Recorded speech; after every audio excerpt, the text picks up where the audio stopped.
जय भवानी, मैं डाकू अजीत सिंह, इंदौर। सामान्य वर्ग के पास अब इस देश में सिर्फ दो ही रास्ते हैं, या तो वो इस अत्याचारी व्यवस्था के खिलाफ लड़ ले या फिर मर जाए।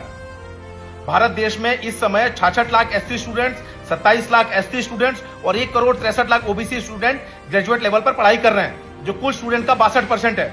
और यूजीसी ये बता रही है कि इसमें से सिर्फ 318 लोगों के साथ डिस्क्रिमिनेशन हुआ है और जांच में इसमें से भी आधे से ज्यादा फर्जी पाए गए हैं, यानी कास्ट डिस्क्रिमिनेशन जो है वो 0.001% रिपोर्ट हुई है। और सरकार इसका बहाना बनाकर सामान्य वर्ग के लाखों बच्चों को यूनिवर्सिटी में अपराधी बनाने के लिए कानून लेकर आ गई है। मतलब भारत सरकार ही डाटा बता रही है कि 62% एससी एसटी और ओबीसी वर्ग के बच्चे पढ़ाई कर रहे हैं, जिसके अंदर ओबीसी के क्रीमी लेयर के बच्चे नहीं है, लेकिन मुसलमान वर्ग के बच्चे और ईसाई वर्ग के बच्चे पढ़ रहे हैं। यानी कुल मिलाकर 80% एससी वर्ग, एसटी वर्ग, ओबीसी वर्ग, मुसलमान वर्ग और ईसाई वर्ग के बच्चे पढ़ रहे हैं। यानी 20% बच्चे बचे हैं वो सामान्य वर्ग के बच्चे हैं। अब आप ये बताइए कि 20% बच्चे कैसे 80% के साथ भेदभाव कर लेंगे? असली प्रोटेक्शन की जरूरत है वो तो सामान्य वर्ग के बच्चों को जरूरत है, क्योंकि यूनिवर्सिटीज में संख्या तो सबसे ज्यादा उनकी कम है। मतलब हद है, सरकार कांग्रेस मुक्त देश बनाते बनाते स्वर्ण मुक्त देश बनाने पर तुल गई है। एससी एसटी एक्ट आप लाए, हम चुप रहे।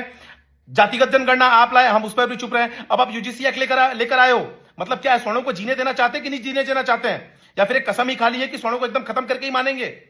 यूजीसी एक्ट साफ बता रहा है कि जब शिकायत होगी तो सामान्य वर्ग के बच्चे को तुरंत दोषी ठहरा दिया जाएगा और झूठी एफआईआर करने वाले पर कोई जांच नहीं है, कोई सजा नहीं है। मतलब सबूत बाद में दिए जाएंगे, सजा पहले हो जाएगी। ये कौन सा न्याय है? ये किस तरीके का न्याय है सामान्य वर्ग के लोगों के साथ में? मतलब जिस देश में सबूत जरूरी थे, जिस देश में न्याय प्राकृतिक था, वहां पर बिना सबूत के अपराधी घोषित कर दिया जा रहा है सामान्य वर्ग के बच्चे को। मतलब हम लोग कोई आरक्षण के विरोधी थोड़ी हैं, या हम लोग कोई अन्याय के विरोधी थोड़ी हैं, लेकिन हम लोग अगर अब नहीं बोले, स्वर्ण समाज का व्यक्ति अगर अब नहीं बोला, तो मैं आपको बता देना चाहता हूं, आने वाले समय में यह व्यवस्था पूरे भविष्य को खत्म कर देगी स्वर्ण समाज के लोगों को, और आने वाले समय में सवाल पूछना भी एक अपराध साबित हो जाएगा। मैं सारे संगठनों से मांग करता हूं, स्वर्ण समाज के संगठनों से, इस यूजीसी बिल का ये जो रेगुलेशंस आए हैं, इस सबका खुलकर विरोध करें। जय भवानी।